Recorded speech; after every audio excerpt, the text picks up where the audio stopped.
Hey Nation, welcome to the channel. This is the first of many instructional videos going forward. Now, I've been using this channel simply to log my knuckleball advancements over the years. It's been alive for more than 10 years. I was lucky enough about 12, 14 years ago, MLB.com tweeted one of my videos. It kind of blew up, put Knuckleball Nation on the map a little bit. But for the last 12 years, I've been busy trying to spread the knowledge of this pitch because I was lucky enough to learn from Charlie Hough. He's the first man to bring me under his wing. His tutelage was enough to get me a professional baseball contract. And I learned the knuckleball from Charlie Hough directly alongside RA Dickey, right on the same bullpen mound, right when he was learning his craft and obviously making his way towards the Cy Young Award. Later, I was able to leverage my professional baseball experience into the ability to meet Phil Niekro, and I became very close with him before his passing. So if you've been lucky enough to join one of my clinics, or have watched the instructional video, you are going to have a few questions. This pitch gets really intricate, it gets really complicated. Obviously, the instructional video covers all the basics, but we're gonna dive deeper into some of the aspects of how to deliver the knuckleball. Now, if you've been watching the instructional video especially, or getting any lessons from me, you've learned that it's incredibly important to stay on a strong back leg. And one of the reasons not mentioned in the instructional video that we stay on a strong back leg is so that we can keep an incredibly loose arm throughout the delivery. Now, the baseball only weighs about 5 ounces, and once you start bringing the ball to the plate with any sort of velocity, that ball does gain a little bit of weight due to the force of your throw. I'm not able to do the scientific measurements to actually tell you how heavy the ball feels on your fingertips as it's riding toward the plate, but I would wager that it's no more than 6, 7, or 8 ounces. So what you can do if you have a food scale at home is bust it out, put your fingertips on that food scale, and press down just hard enough to hit 5, 6, 7, 8 ounces, and you're gonna feel just how it feels to release a knuckleball. It's extremely light, it's much lighter than most people anticipate. And that's why it's very important to keep your arm loose, because you're gonna be putting a very minimal amount of pressure on the ball in order to release it with no spin.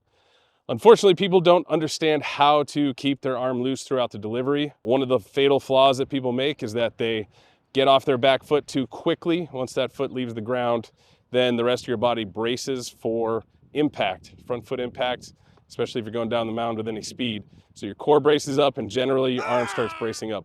Once your arm starts bracing up, that's called muscling up, and it's going to be very difficult to release a knuckleball consistently, because at that point you'll be pushing the ball.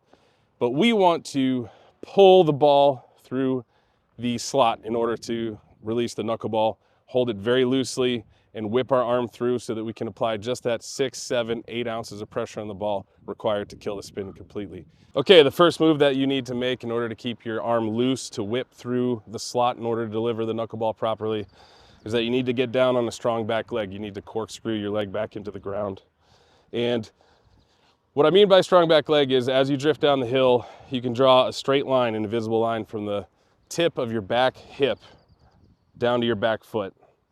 Now, a strong back leg means that you keep your knee behind that line towards second base. This is going to put your leg in a very uncomfortable position, and you're going to feel a lot of tension in your knee. Now, your knee is experiencing a little bit of torque. All those tendons and ligaments are kind of getting twisted, and that's why you're feeling a little bit of discomfort. And that's okay, that's where you want it. That's essentially the ground energy being held back. Now, once your knee is outside that line, your hip is stable. It hasn't rotated yet. Now watch what happens when we cross that line. Once that knee hits that line, our back hip begins to rotate.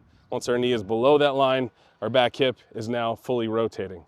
Now we want to save that rotation until the very end.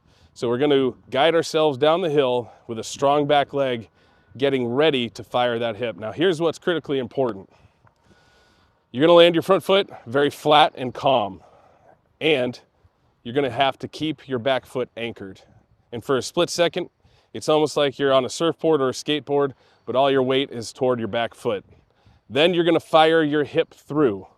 It's almost like you're going to be trying to punch somebody right in front of you. But here's the trick, is that you have to keep your arm as loose as possible while still holding onto the knuckleball. And at that point, after your hip is cleared, your shoulders is going to go with it, and you're going to whip the ball towards the plate. If you do this properly, your arm's going to experience a ton of layback.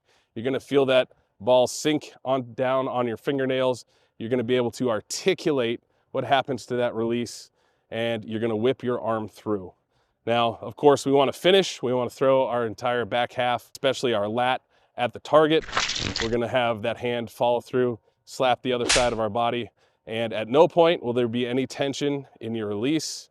And that means you've pulled your arm through, you've given yourself a chance to release a quality knuckleball, and you are not pushing the ball at that point. If you can repeat that, then you know you're well on your way to be able to throw 9 out of 10 quality knuckleballs to become the next great knuckleball pitcher.